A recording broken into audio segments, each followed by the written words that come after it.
Perlu saya ingatkan wasiatnya Kiai As'ad, diantaranya adat.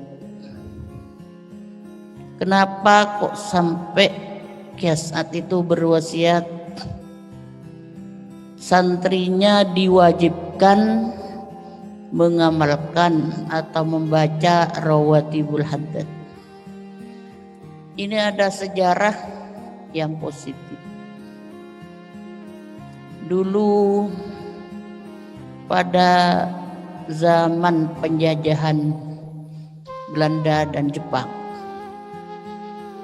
ini banyak para kiai jadi korban pembunuhan oleh Belanda. Di antaranya Kiai Abdul Jalil Sidogiri. Itu ayahnya Kiai Nawawi, pengasuh yang sekarang. Itu dibunuh, meninggalnya karena ditembak oleh Belanda. Kemudian di Madura, pesantren Guluk-Guluk Sumenep, Kiai Sajat itu juga korban dari pembunuhan Belanda. Tapi alhamdulillah Kiai Samsul dan Kiai As'ad selamat. Pada saat itu sudah masuk ke pesantren Sukorejo, tank sudah masuk, Belanda sudah masuk. Niatnya itu mau membunuh Kiai Samsul dan Kiai As'ad. Ini yang sering cerita ke saya umi saya, saksi mata. Umi saya dan semua bagian perempuan disuruh sembunyi, disuruh ngungsi.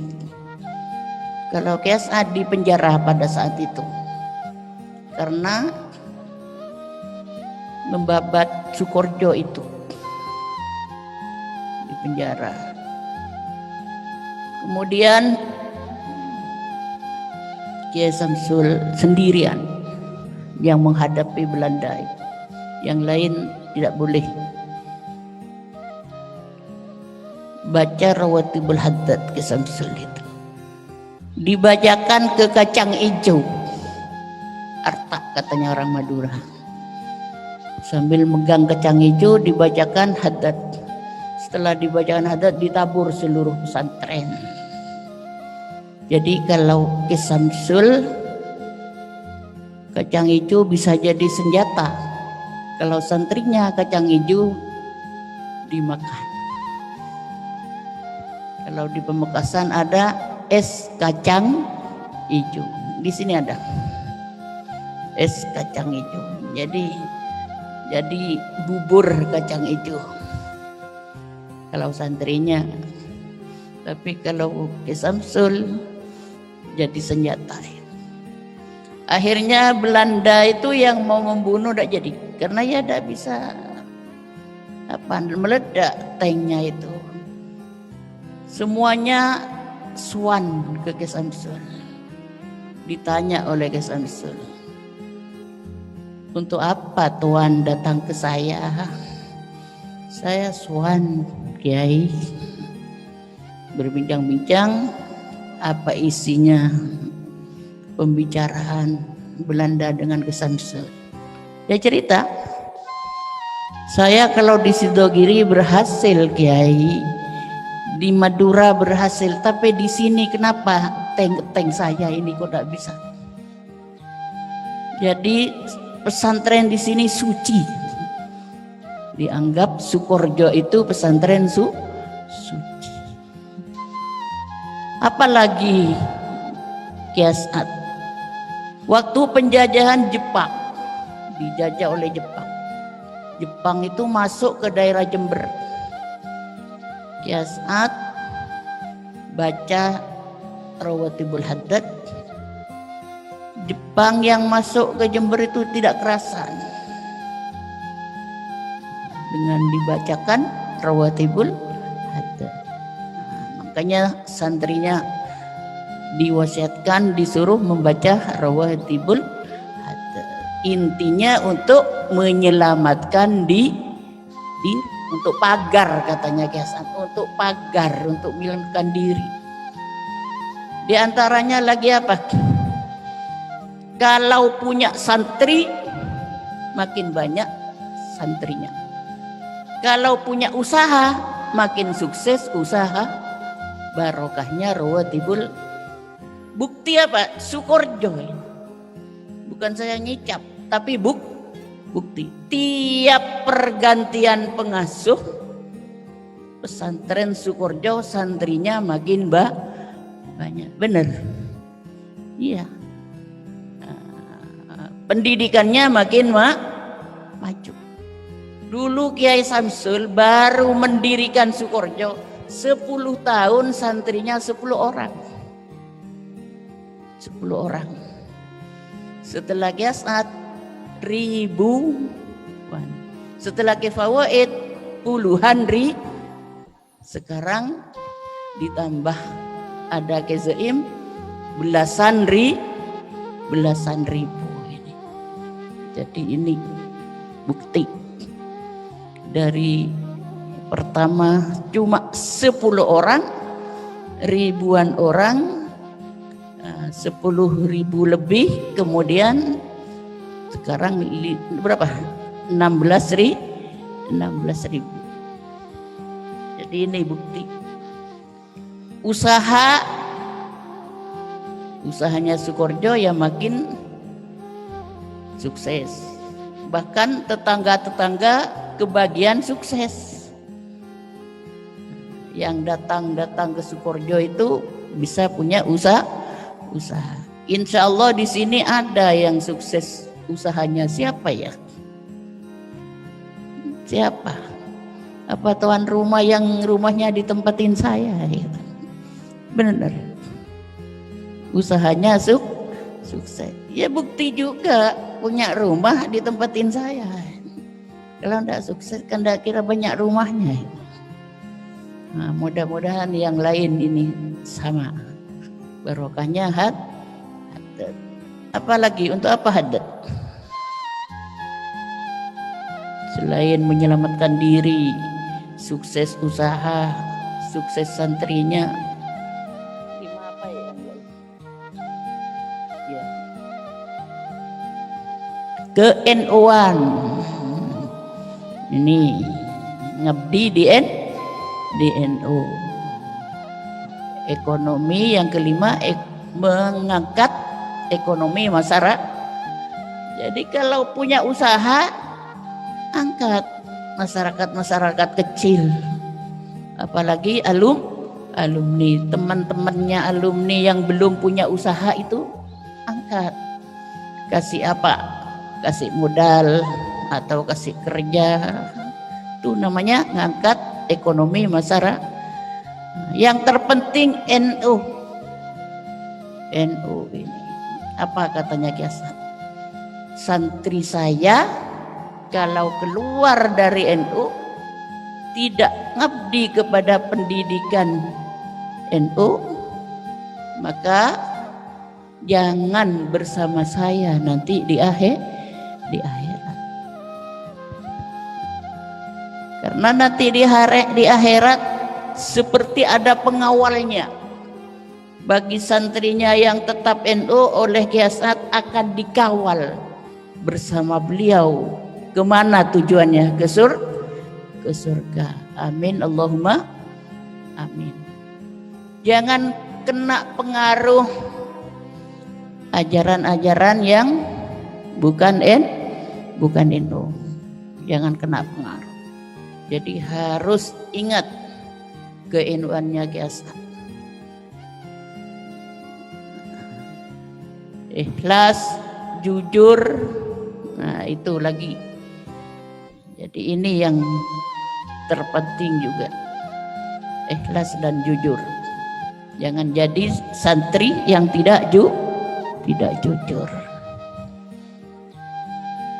Kiasat itu mondok di Sayhona Holil, pondok pesantren Sayhona Holil Bangkalan, ngabdi. kepada Syekhona. Jadi buah ngabdinya itu, katanya Ki As'ad, ini Sukorjo, hasil pengabdian saya kepada guru. Bahkan Ki As'ad di sana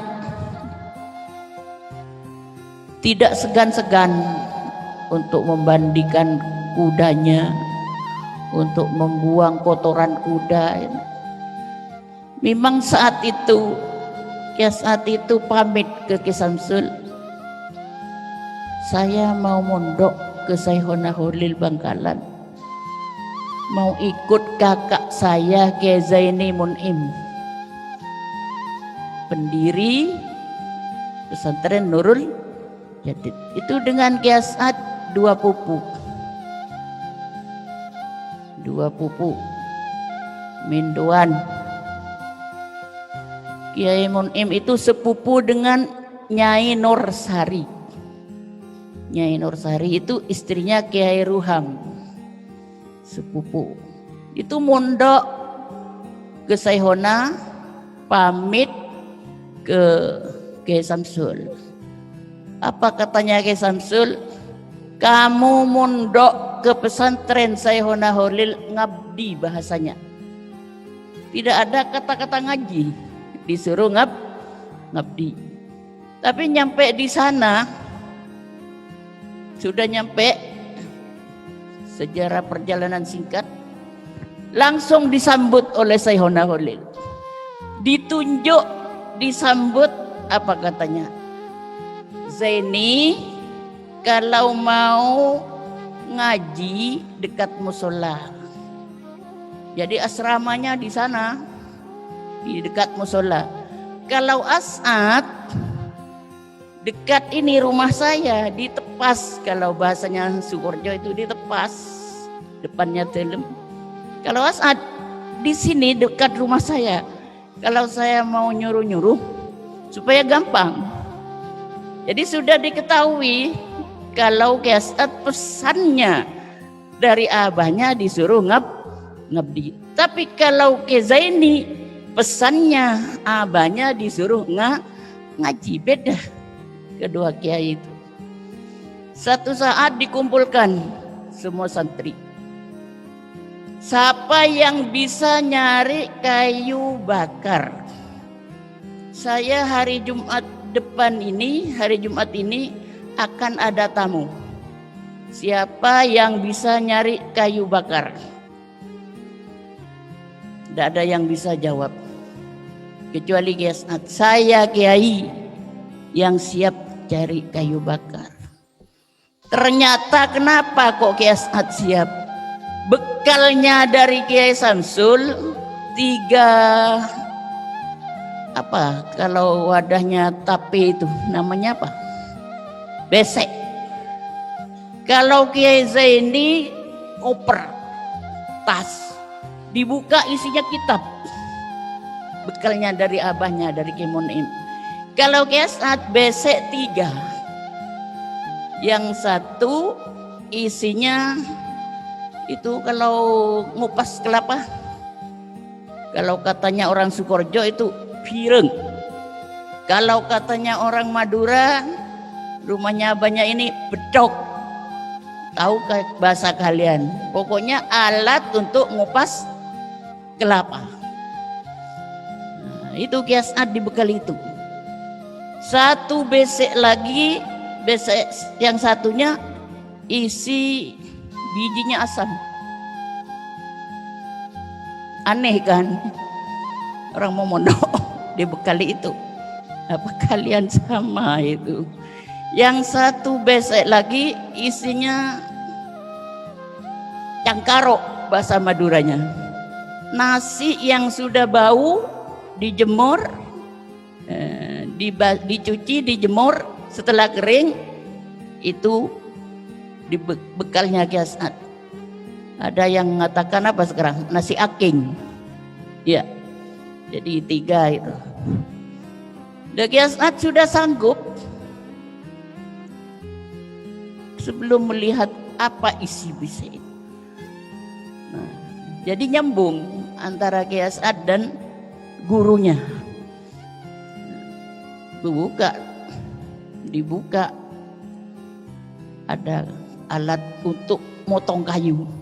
Katanya Ki Zaini, "Lek, ini bahasa Madura ya." "Saya ikut, Lek. Ikut sambian. Saya tidak punya alat untuk motong kayu. Cuma kitab. Gimana untuk motong kayu, Lek?" "Saya ikut." Nah, jadi Ki Zaini ikut ngabdi. Sudah nyampe kayunya itu disampaikan. "Saat Jumat ini akan ada tamu, seperti siapapun harus diantarkan ke saya." Nyampe sudah hari Jumat, tidak ada tamu sama sekali. Ada cuma satu. Orangnya berpakaian compang-camping. Tahu compang-camping? Bedel kebi katanya orang Madura. Red belerit. Kotor. Sudah compang-camping kotor. Ya kayak orang gila itu. Banyak boroknya. Kayak orang kena cacar. Banyak apa itu? Borok. Yang ada apa kalau pote-pote itu? Nana katanya orang Madura itu. Minyak nana. Boceng, bau. Tapi karena pesannya guru, seperti siapapun, antarkan ke saya. Diantarkan kepada Syekhona Holil. Sudah nyampe di sana berpelukan. Ki As'ad saja tidak kuat ke baunya. Syekhona Holil berpelukan. Berbincang-bincang sampai lama dengan Syekhona Holil. Setelah selesai, disampaikan kepada Ki As'ad, "Anterin ini lagi tamu ini sampai ke jalan raya." Dan di sana memang pinggir jalan pesantren Syekhona Holil yang sekarang itu. Asli itu tempat mondoknya Ki As'ad. Diantarkan ke jalan pulang Ki As'ad. Ditanya sama gurunya, sama Syekhona Holil, "As'ad, kamu tadi jabatan tangan dengan tamu itu?" "Enggak, Kiai." "Kenapa?" "Bau. Saya tidak kuat ke baunya." "Tidak cium tangan?" "Enggak, Kiai." Jabatan tangan enggak, apalagi cium tangan. Itu Nabi Khidir. Loh, kalau begini saya pengen ketemu lagi, Kiai. Jadi nanti ini datang lagi itu Jumat yang akan datang. Berwajah apapun antarkan ke saya. Kemudian Jumat lagi tidak ada tamu sama sekali kecuali Belanda. Pada saat itu Belanda sedang gencar-gencarnya mau membunuh para kiai. "As'ad," katanya yang tamu tadi, "katanya Holil sakit ya? Holil sakit ya?" Sudah mengatakan sakit, mengatakan Holil tidak hormat sama sekali, katanya Ki As'ad. Berwajah Belanda. Ya setelah diantarkan ke Syekhona Holil sama dengan yang tadi. Berpelukan, berbicara berjam-jam. Setelah pulang ditanya lagi, "As'ad, ini anterin ke jalan raya." Terus setelah dianterin datang lagi Ki As'ad, ditanya, "As'ad, kamu cium tangan, jabatan tangan ke tamu itu?" "Enggak, Kiai." "Kenapa?" "Ya karena itu Belanda. Saya khawatir Kiai dibunuh. Seandainya bukan pesan dari Kiai berwajah apa saja, tidak saya anterin, Kiai." Itu Nabi Khidir. Jadi pertama berwajah orang pengemis, kayak orang gila. Yang kedua berwajah Belanda. Ya kalau begini saya pengen ketemu Kiai sampai 3 kali. Ya nanti Jumat ini itu datang lagi. Nanti jemput di stasiun. Kamu keluar jemput beliau. Nanti di stasiun. Stasiunnya dari pondok agak jauh. Kalau tidak keliru dulu itu sekitar 3 kilo. Perjalanan 3 kilo. Sudah nunggu di sana Ki As'ad. Lah itu turun dari kereta api, orang yang tampan, pakai belangkon, pegang tongkat. Langsung Kiai As'ad ditunjuk, kamu As'ad yang disuruh jemput saya sama gurunya Syekhona Holil. Iya. Langsung cium tangan dengan Kiai As'ad, bergandengan tangan. Setelah cium tangan, perjalanan 3 kilo ke pesantren, itulah Kiai As'ad diajari ilmu-ilmu rohani. Jadi Kiai As'ad tidak ngaji kepada Syekhona Holil, tapi ngaji kepada gurunya Syekhona Holil, yaitu Nabi Khidir yang berwajah tampan. Ditanya lagi, anterin ini nyampe sana stasiun kereta api. Datang sudah Kiai As'ad, kamu cium tangan dengan itu? Iya Kiai. Kenapa? Karena tampan, harum. Apa katanya beliau? Ya disampaikan, saya diajari ilmu ini. Akhirnya tongkat itu yang dibawa oleh Nabi Khidir dikasihkan kepada Syekhona Holil. Beberapa tahun kemudian Syekhona Holil merintahkan Kiai As'ad untuk mengantarkan tongkat itu kepada Kiai Hasyim Asy'ari. Inilah ceritanya NU. Gimana NU sekarang makin besar. Sekarang ulang tahun ya. Jadi NU besarnya bukan hanya di Madura dan di Jombang, tapi seluruh dunia. Saya pernah haji bersama abahnya Neng Susi ini.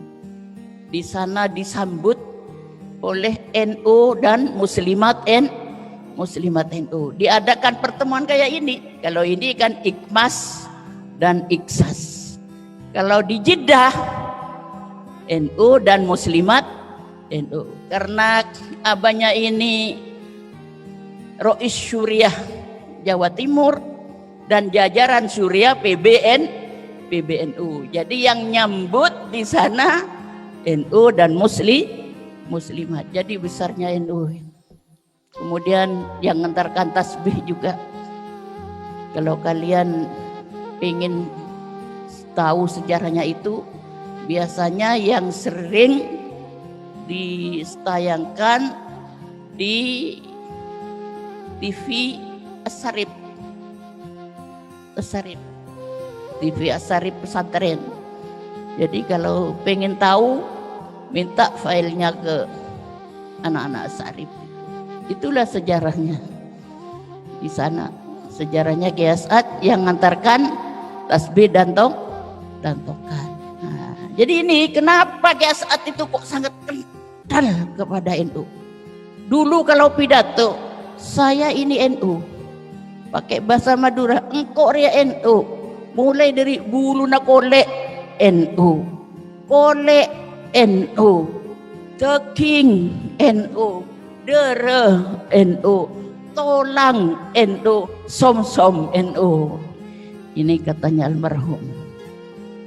Ya itu sejarahnya. Kenapa Kiai As'ad itu mantap kepada NU? Karena beliau media dari Syekhona Holil kepada Kiai Hasyim Asy'ari, dan tahu tongkat itu tongkatnya siapa gitu. Bukan tongkat-tongkat kayak sekarang ngambil di mana-mana, tapi tongkat asli dari gurunya Syekhona Holil, yaitu Nabi. Katanya Kiai As'ad, tongkatnya Nabi Musa yang jadi ular. Apa katanya Kiai Hasyim Asy'ari? Alhamdulillah saya jadi mendirikan NU. Siapa yang menghina ke NU, siapa yang menghancurkan NU, akan hina sendiri, akan hancur sendiri.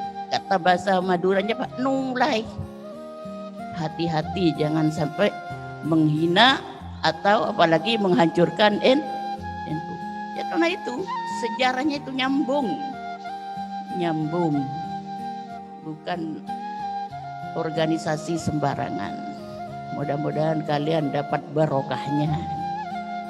Amin, Allahumma amin. Pada saat itu juga Belanda banyak membakar rumah-rumah kiai. Di antaranya rumahnya Kiai Zaini Monim. Sudah tidak punya rumah, habis.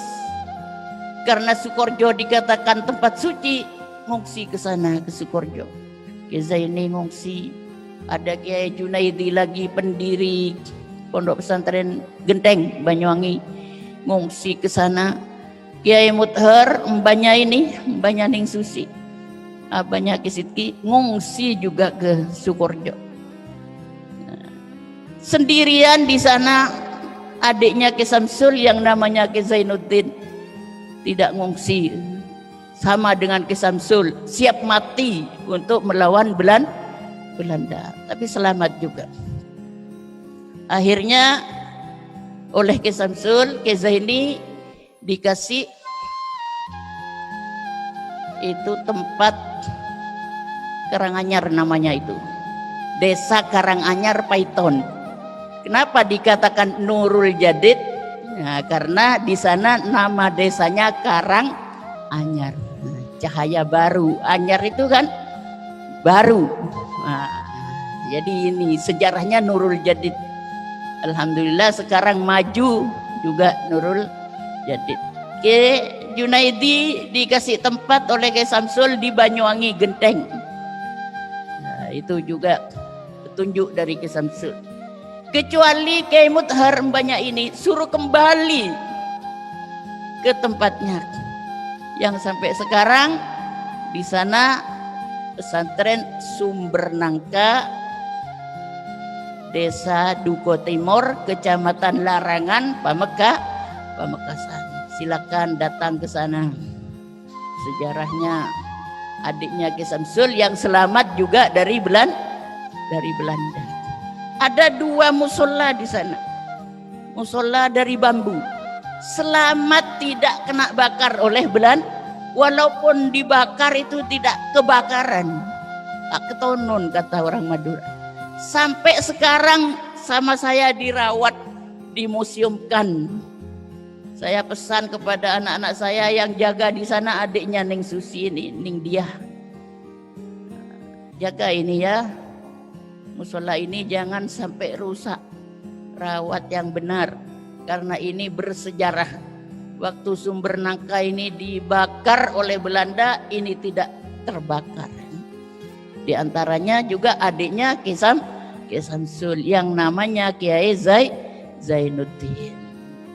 Tuh, siap mati juga sama dengan Ki Samsul. Siap mati melawan Belanda, tapi alhamdulillah selamat.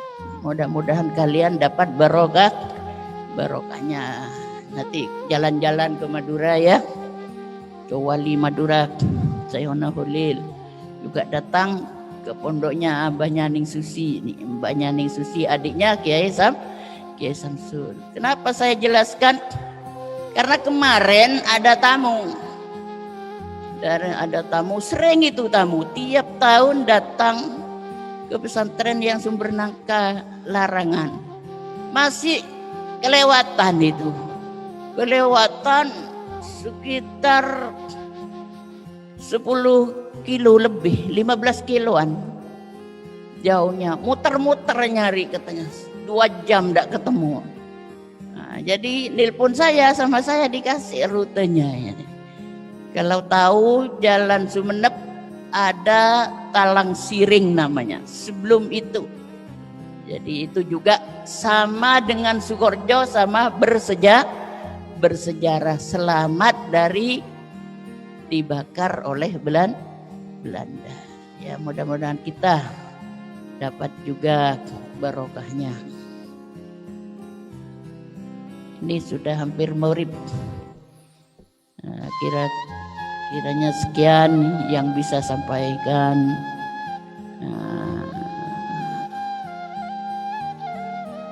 kurang lebihnya mohon maaf.